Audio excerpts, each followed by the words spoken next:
Mga kabisnes, baka samantalahin ko itong pagkakataon na to.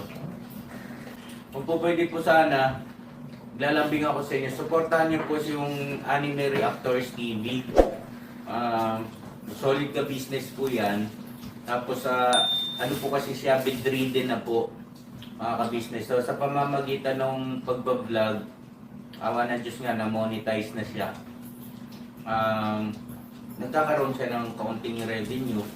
Kaya lang maliliit lang kasi yung views niya. Baka pwede po suportahan natin si Anime Reactors TV. Yan. Pero bedridden na po siya. Kaya mapapansin nyo yung yung artist na mukha niya, pinapakita niya. Cartoon character. Portahan po natin yan, Anime Reactors TV.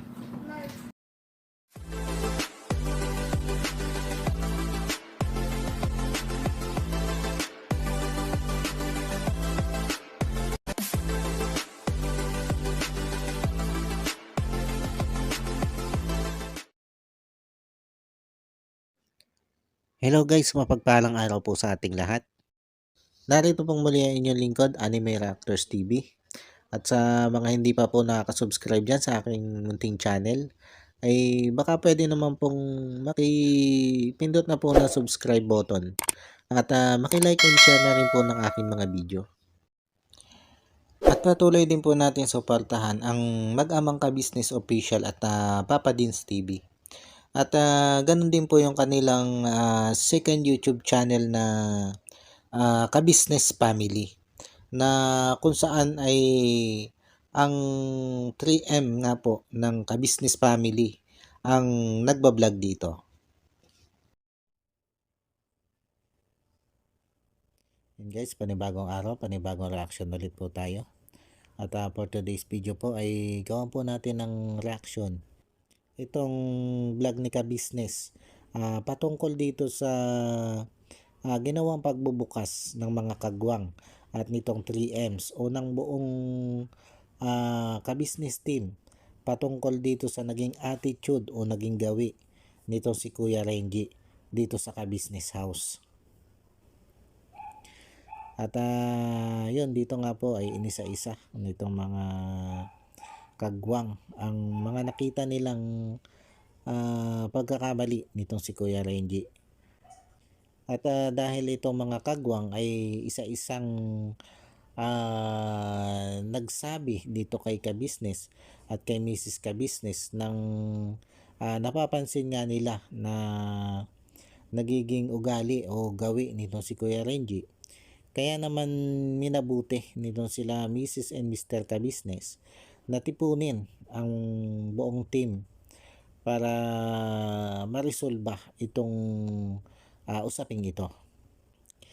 At dito nga ay isa-isang pinagsalita ni Ka-Business ang bawat isang membro ng Ka-Business family o ng Ka-Business team patungkol nga po dito sa naobserbahan nila dito kay Kuya Renji.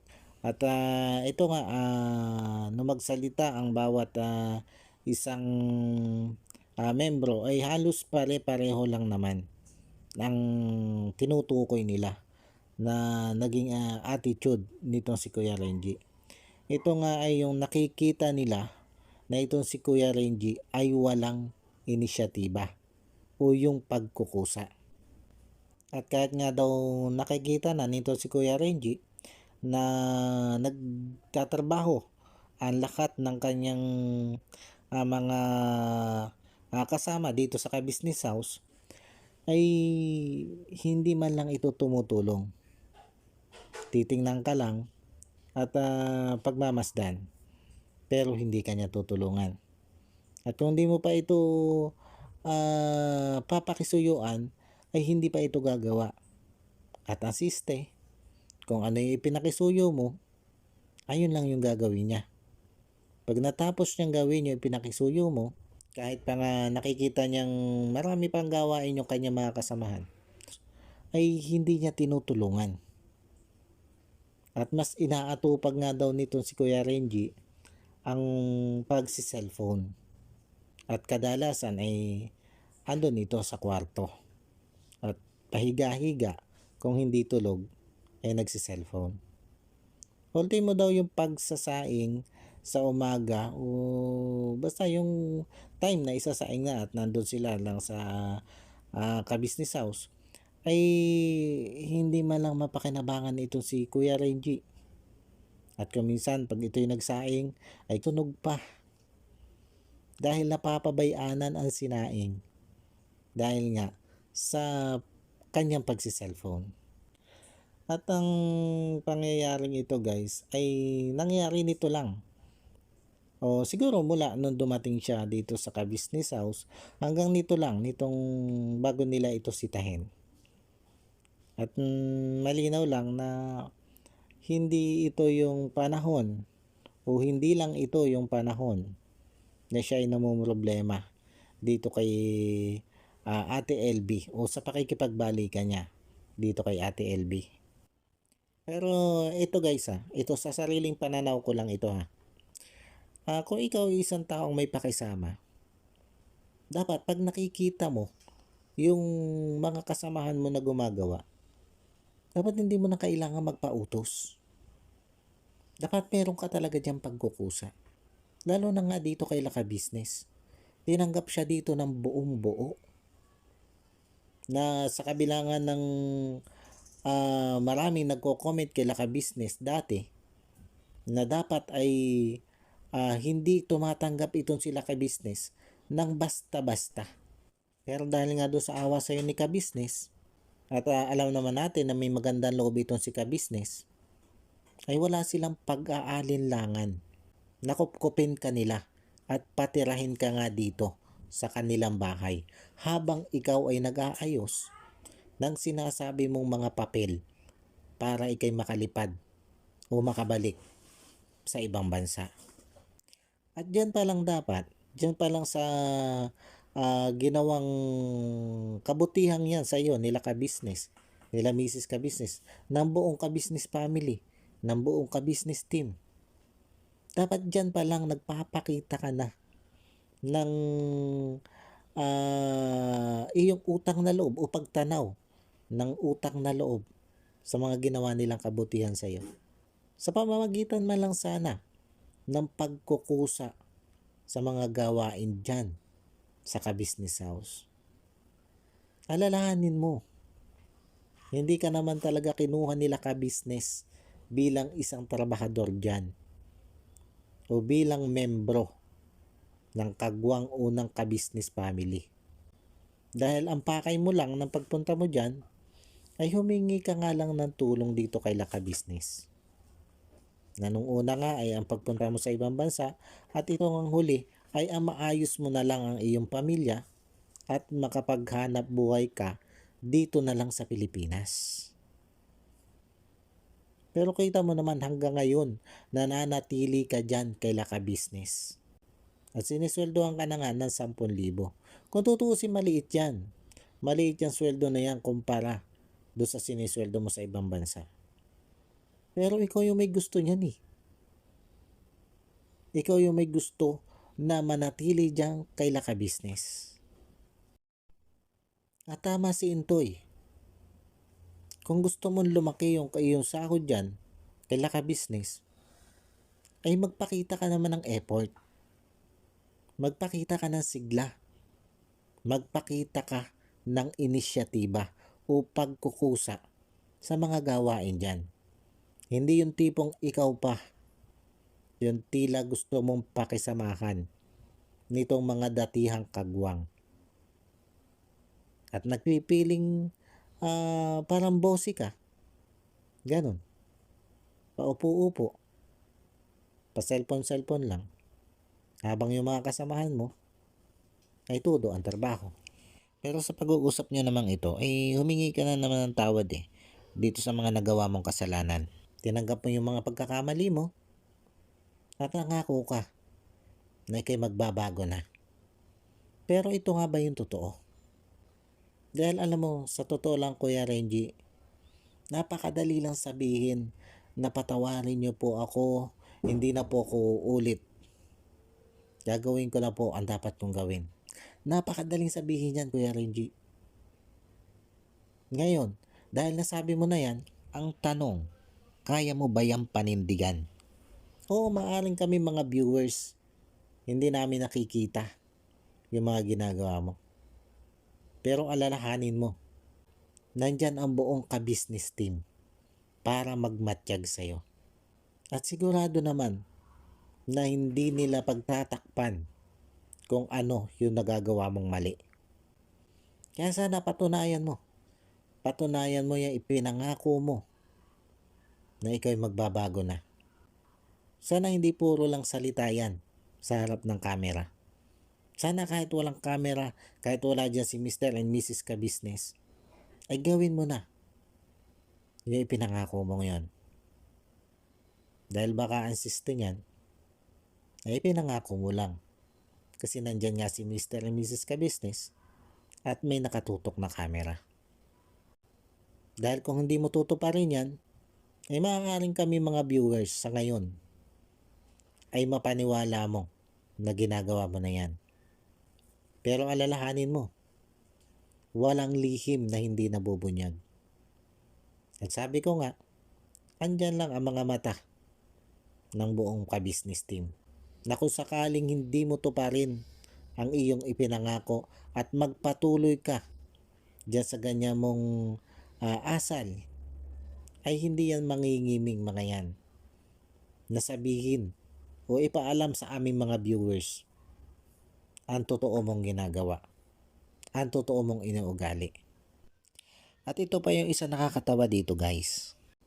Humingi siya ng dispensa sa mga nagawa niyang ito at sinabi nga niya na hindi na mauulit o babaguhin na niya yung kanyang ganong attitude. Kaya lang, humingi nga siya ng dispensa, ay nangatwira naman siya. Siguro ito ay isang paraan niya para mapagaan ng kaunti yung kanyang pagkakamali. Kaya lang, napansin agad dito ni ka-business na humingi ka nga na sorry, humingi ka nga ng dispensa, pero nangatwirang ka naman. Kumbaga, tinanggap mo yung pagkakamali, pero humanap ka pa ng paraan para makalusot. Ganon yung tingin ko, guys. Ganon na. Ganon yung tingin ko dito. Kasi para sa akin, sapat na yung sorry. Sapat na yung sabihin niya na pasensya na at babaguhin ko na yung aking gawi. Sapat na yun. Pero yung idepensa mo pa yung sarili mo, parang pagaanin ang iyong kasalanan, siguro hindi na tama, hindi na dapat. Kasi nakapag-sorry ka na Kumbaga tinanggap mo na yung pagkakamali mo Tapos parang ang gagawin mo pa, idedepensa mo yung sarili mo para mapagaan yung iyong kasalanan.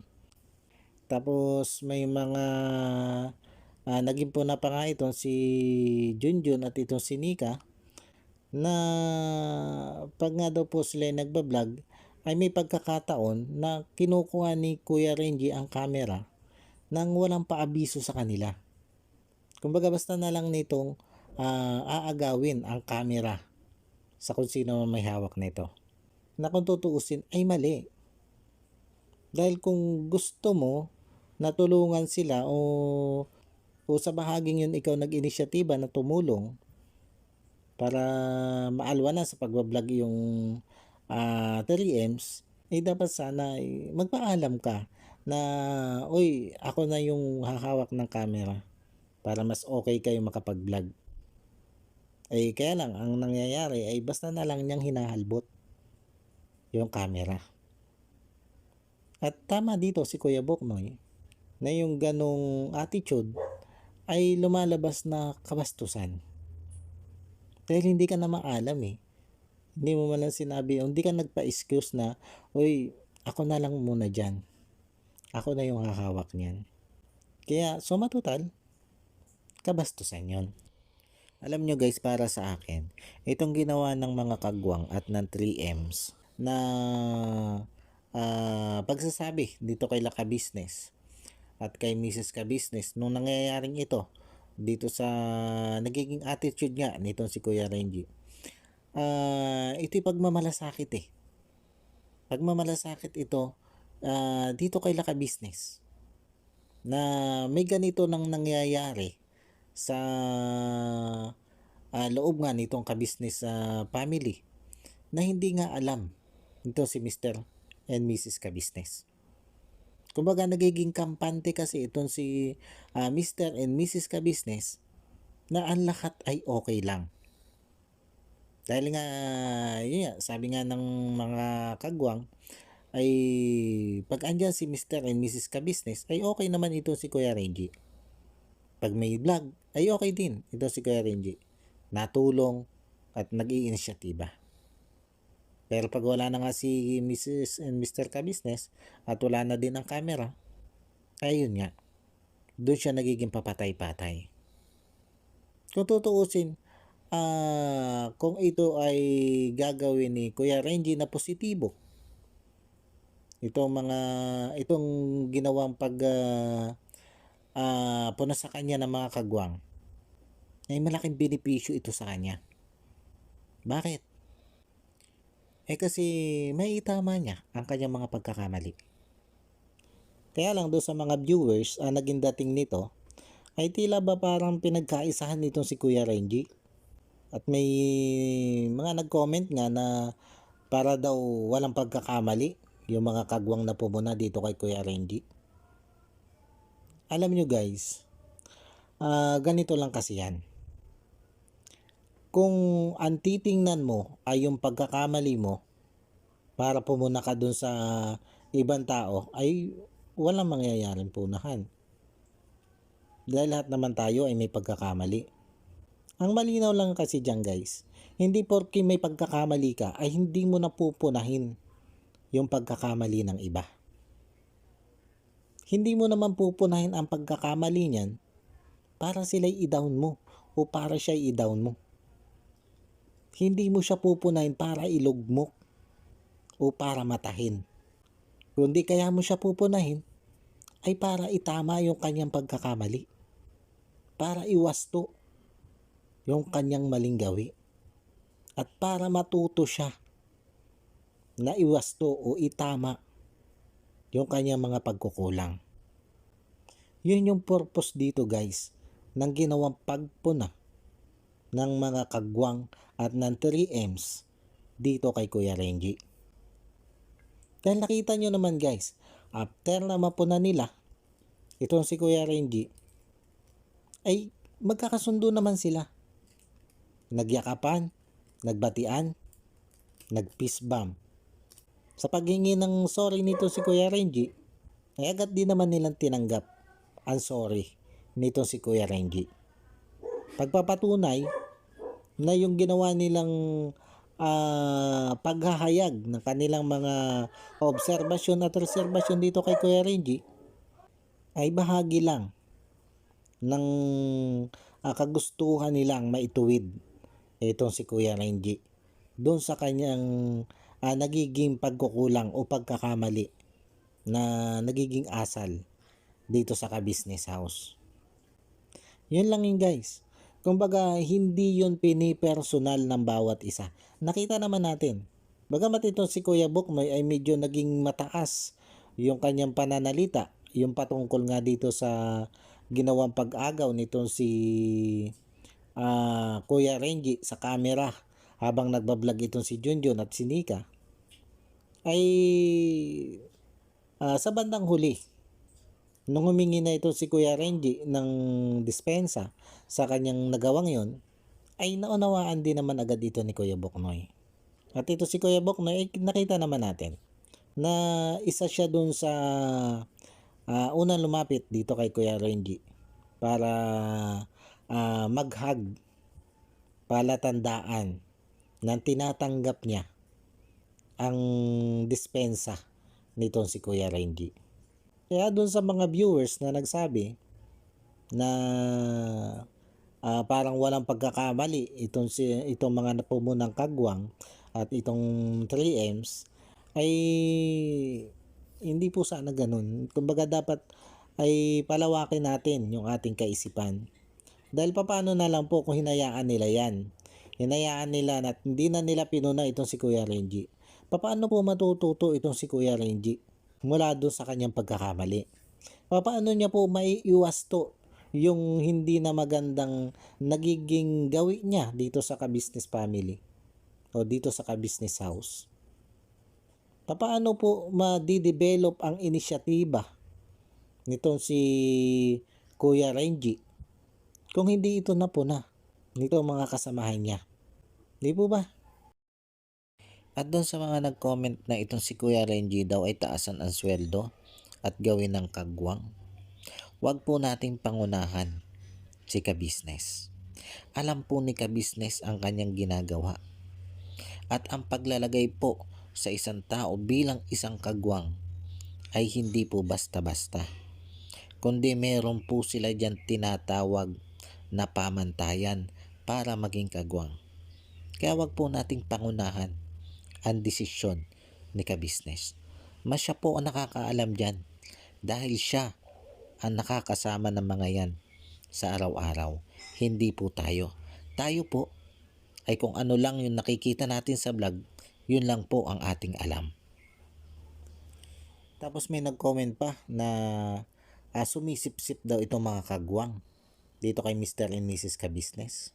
Isipin nyo guys, paano sisip-sip itong mga kagwang dito kay Mr. and Mrs. Ka-Business?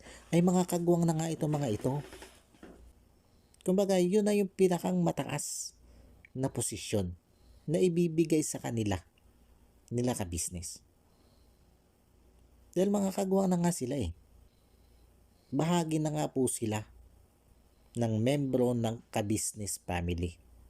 At sinasabi nga nila ka-business na yung mga kagwang na yan ay pumapangalwayan sa mga anak nila. Kaya hindi na nila kailangan sumipsip. Kaya yung sinasabi ng mga viewers, ng mga nag-comment na viewers na sumisip-sip itong mga kagwang kaila ka-business, hindi po. Hindi na po nila kailangan sumipsip. Ang ginawa lang po nila ay nagmalasakit. Nagmalasakit sila na ipaalam dito kay ka-business at kay Mrs. Ka-Business yung inuugali nga nito si Kuya Renji. Yun lang yun. Hindi yung bahagi ng pagsipsip. Ang nangyari kasi, dito sa nangyari nga po nahang ito, ay ang minasama nitong mga ibang viewers ay itong mga kagwang na nagbukas ng kanilang mga obserbasyon patungkol dito kay Kuya Renji. Isipin nyo guys, isipin nyo. Ilan yung kagwang? Si Kuya Buknoy, si Intoy, si Bay Papaya, si Bornok, si Bugi Bugi. Tapos may 3 pang M's. Lahat sila ay may ganitong obserbasyon at reserbasyon dito kay Kuya Renji. Huwag nating sabihin na si Kuya Renji yung tama ay siya yung nag-iisa. At ang mali ay ito nakararami. Parang baligtad na pananaw naman yan guys. Bakit hindi natin isipin na baka kaya iisa ang sinasabi ng mga ito ay dahil ito talaga yung kanilang nakikita. Hindi yung iisipin natin na pinagkaisahan ng mga kagwang at ng 3Ms itong si Power Ranger o itong si Kuya Renji. Guys, maging bukas ang ating kaisipan na hindi naman pupunahin niya ng mga yan kung wala sila nakitang mali. Hindi naman mga ipokrito yung mga yan para manira ng isang tao na wala namang ginagawang mali. Mag-isip-isip din tayo guys. Hindi yung puro tayo negatibo agad ang gagawin bira dito sa mga kagwang. Hindi ba natin naisip na mas matagal na nating kilala itong mga kagwang, itong 3Ms, kumpara dito kay Kuya Renji? Si Kuya Renji ilang buwan pa lang yan dyan? 3 buwan. Sabihin natin mahigit na 3 buwan. Ganun palang katagal itong si Kuya Renji na napapanood natin dyan sa vlog nila ka-business. Tapos isa pa, ano ba ang pagkatao nito si Kuya Renji? Alam na ba natin ang pagkatao nito si Kuya Renji? Diba hindi pa?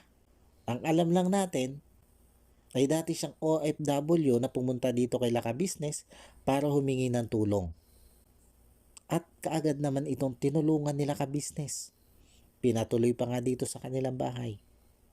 At sa pagtuloy niya dito sa bahay nila ka business, ay dito natin nalaman na may mga inililihim pa pala itong si Kuya Renji.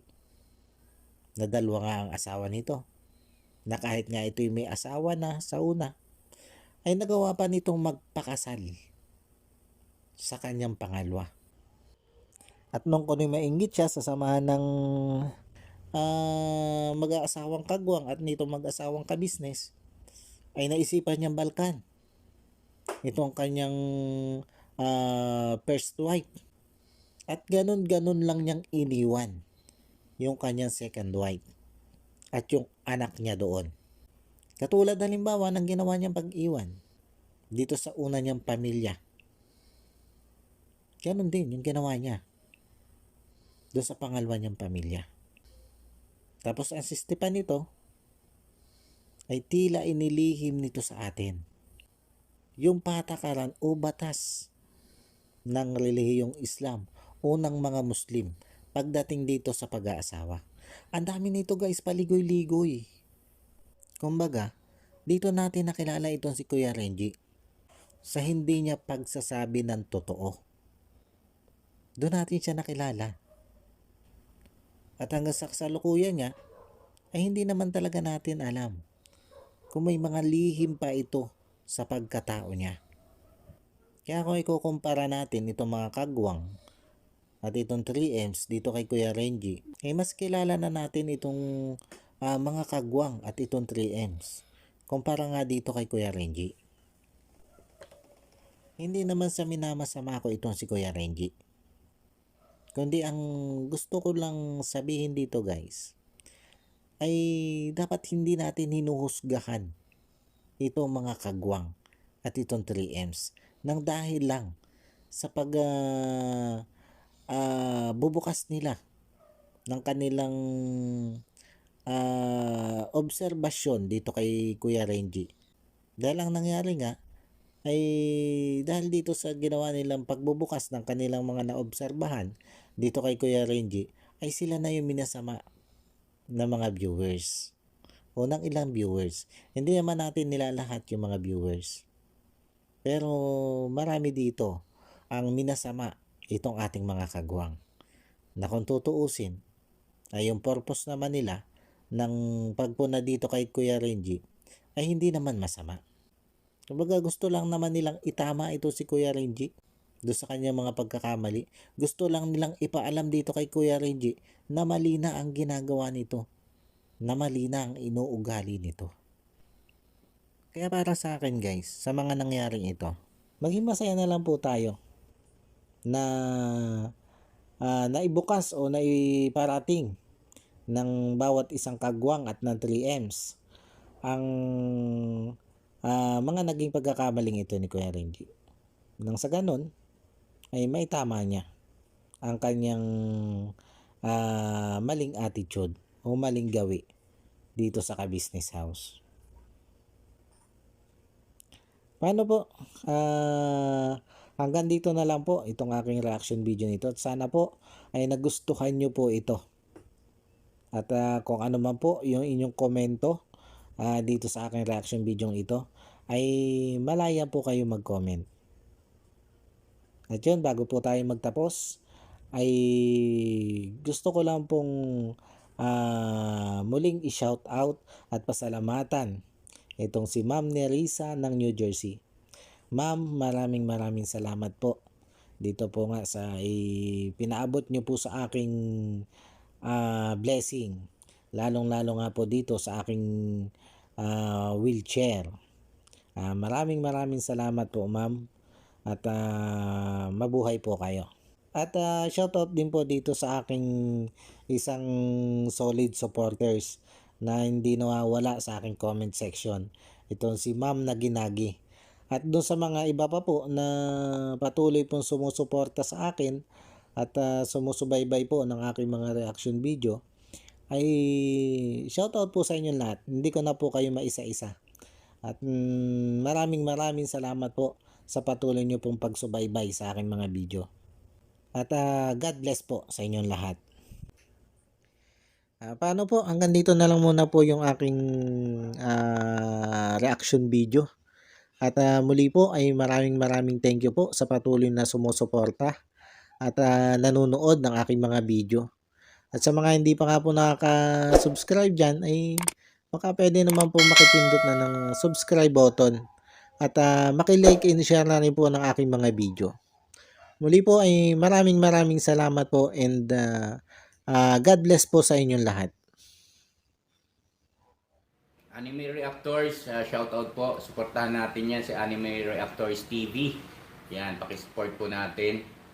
Siya po ay isang bedridden na mga ka-business. Check nyo po yung kanyang YouTube channel, Anime Reactors TV. Siya po siyang bedridden na, ayan, kahit papano nakakagawa-gawa siya ng mga reaction video patungkol sa ka-business official. Suportahan po natin para kahit papano magkaroon siya ng revenue. May magamit siya sa pambili-bili man lang ng gamot. Ano po mga kabis.